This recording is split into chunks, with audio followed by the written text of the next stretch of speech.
aura le signe des Gémeaux 2 fois de suite pendant 2 jours et demi. Et vous voyez que Mars va arriver à la longitude du nœud nord le 28 mars. Donc là, c'est le moment où, sachant que le nœud nord représente ce vers quoi on doit tendre dans la vie, eh bien on pourra tendre vers ce que l'on souhaite atteindre ou obtenir. Il y aura un apport d'énergie qui est représenté par Mars, c'est l'énergie active, c'est la combativité.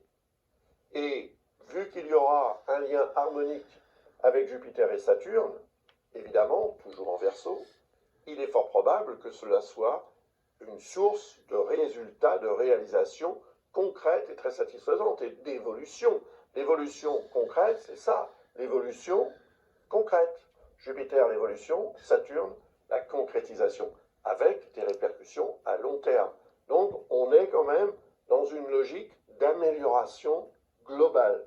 Et je pense que c'est sur ça qu'il faut focaliser, plutôt que sur l'aspect plutôt négatif de la situation actuelle, globale, hein, générale, mondiale, on peut dire, et peut-être aussi dans votre vie. En faisant je ne dirais pas un effort, parce que je ne pense pas qu'on ait besoin véritablement de faire un effort, ça va nous venir naturellement. On va être naturellement plus communicatif, on va être naturellement plus positif, on va avoir naturellement plus besoin d'imposer ce positif. Alors qu'on a aussi évidemment en Poisson Neptune, après le 20 mars, non, le Soleil sera en Bélier et Vénus sera également en Bélier ou très, très proche de l'être.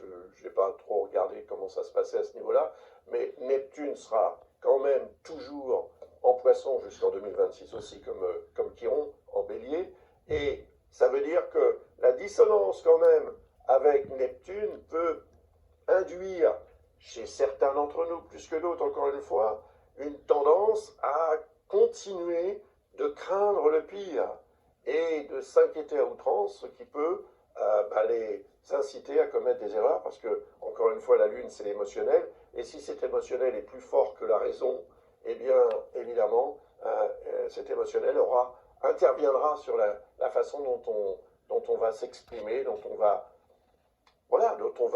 aussi se manifester, dont on va agir également. Je vous rappelle, l'action, c'est Mars.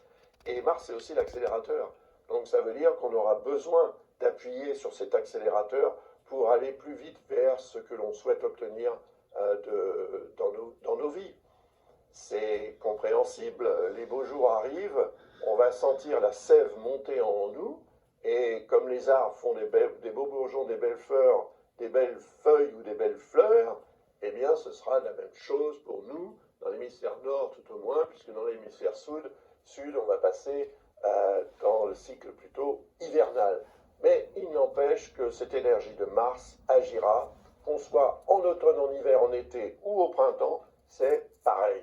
Elle aura un effet fort sur notre mental, en fait, qui est représenté par le signe des Gémeaux et par Mercure, évidemment, surtout, qui représente aussi pour le signe des Gémeaux le mouvement. Donc c'est bien ça qui va nous titiller, bouger. C'est bien intéressant tout ça. C'est bien intéressant, mais nous verrons. Nous verrons ce qui arrivera. Donc il faudra agir chacun de son côté pour que ça s'améliore. Et ça s'améliorera aussi du côté santé, effectivement, puisque pendant que la Lune sera dans le signe des Gémeaux et que Mars sera proche de ce lunaire nord, eh bien, il y aura un aspect bénéfique avec Chiron qui confirme l'idée qu'il puisse y avoir effectivement une amélioration notoire des questions de santé. C'est formidable, n'est-ce pas? Et nous avons